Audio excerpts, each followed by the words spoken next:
My Uncle Levin lived in Pleasanton. He was a house leveler. In the 50s and 60s, when there were older houses there, most all of them were built on cedar posts. The ground was sand. My uncle would crawl underneath them and put shims between the post and the floor joist to level the floor up. People would call him when things they dropped on the floor started rolling to the low point. He never was at a loss for work.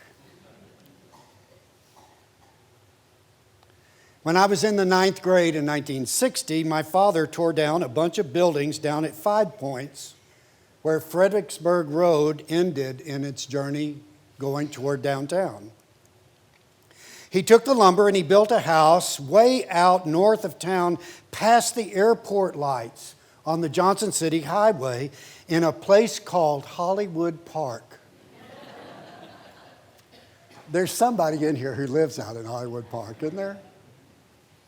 Good. People had started building on concrete slab foundations back then. Those are things that would float on top of the solid rock limestone that especially was on the north side of town.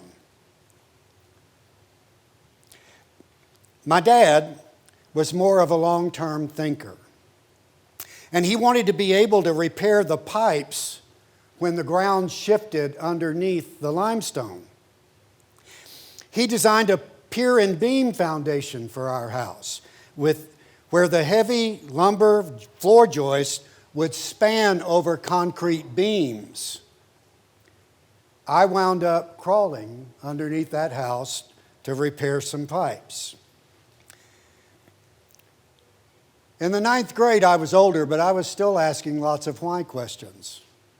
I still ask lots of why questions. My dad took me to 2 places on opposite sides of the trench that had been dug for the foundation. He had unearthed the rock slab, but he said that the house was sitting on a seam in the rock. The house was actually sitting on a junction between 2 rocks, so we would need to put twice the amount of steel reinforcement into the beams of the concrete to keep them from cracking there.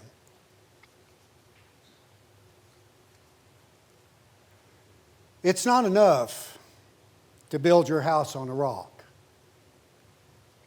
You have to find the seams and reinforce them. That's the calling God has given us in this moment in our history.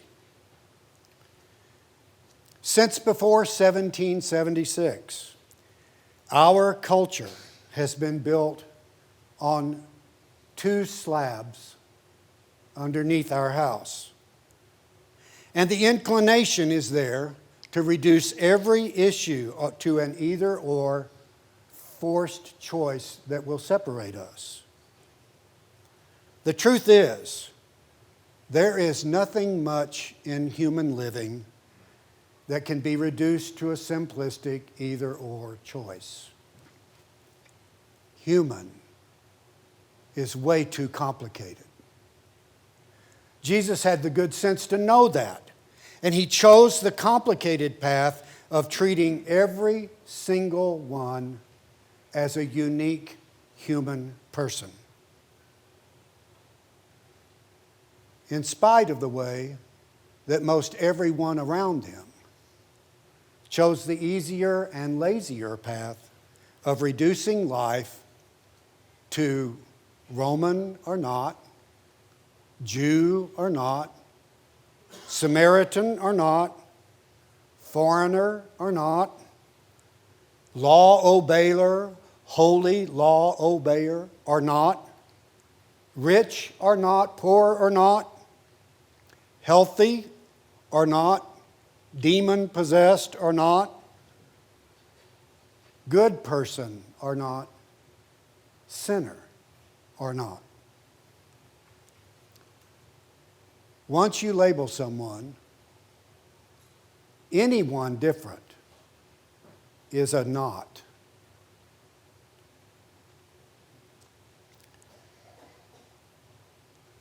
When the world you live in is built on sand foundations, or even rock foundations, you can't build a slab house and wait for the foundation to crack. You need a builder you can trust to put enough steel in the concrete to keep the house from cracking when the rocks start moving underneath it.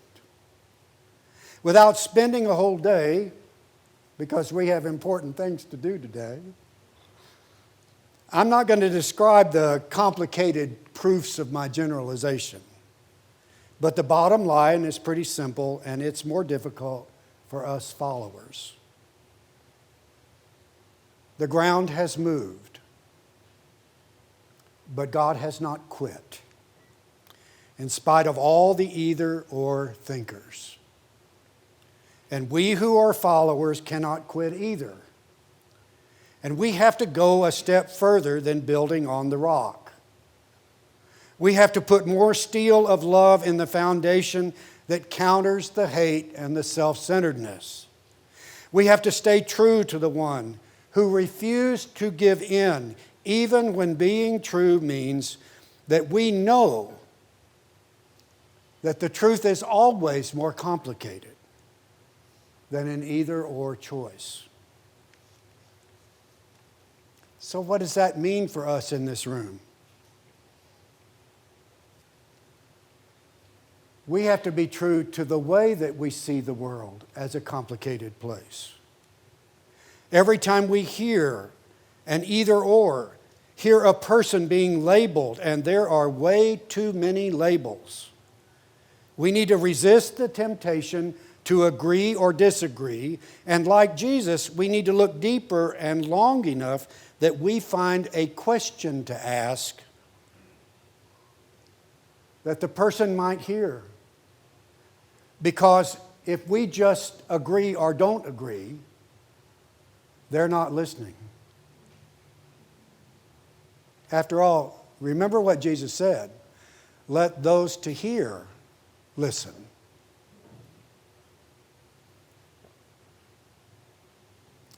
More importantly in this time, we have to be true to the way that we support and help the people who are the victims of either-or people. We can be honest in this safe place. We are largely the safe ones, here and out there. And they are already being labeled. They are the lazy, the undeserving, the deviant, the outsiders, the criminals, or even a word in an email this week that I thought had been eliminated in the constitutional amendment a long time ago. Slaves. There is a lot that we cannot control. And there is a lot that God cannot control. But we and God can control ourselves. And I want to suggest an old solution. I want to suggest a way past the simplistic either-or that can guide us by a complicated either-or as followers. It's the 7 Christian virtues versus 7 deadly sins. We have to resist the 7 deadly sins in ourselves. And we have to live the 7 life-giving virtues for the sake of others. The sins, the way too common sins. Pride, the deadliest. Always thinking we are superior. Greed, always wanting more. Anger, always being full of hostility. Envy, always wanting what others have. Gluttony, always filling ourselves to excess. Sloth, always being too lazy to change anything in us.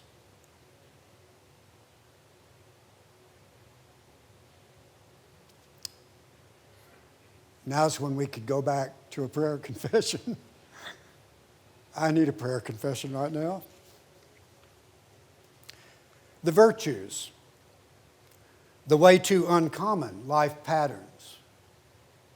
Self-control, always choosing to do without what harms us.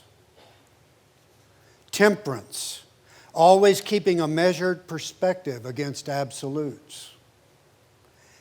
Charity, caritas, it's a Greek word. It means grace, always being full of grace toward others. Diligence, always mindful of the ways we know are true. Patience, always accepting the reality and putting up with what we cannot change. Justice, always wanting what is right and good for anyone. And humility, always admitting our own weaknesses and strengths and living them.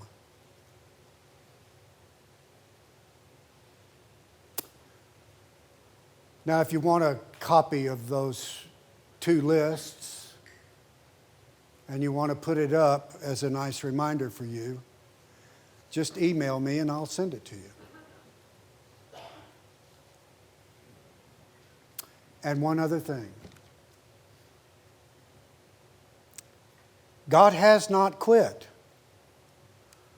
So why in the world would we? Christ is still with us. So in the face of all of the host of evil that scorns our Christ, why not just keep following?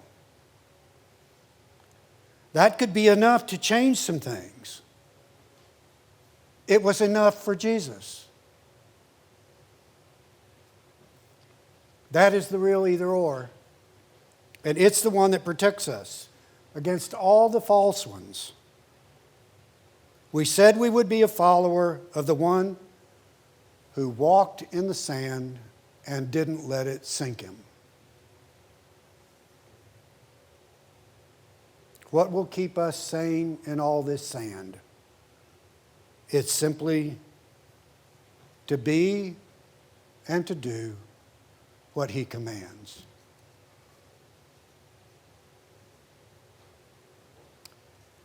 After all, look at all the houses we think are falling around us.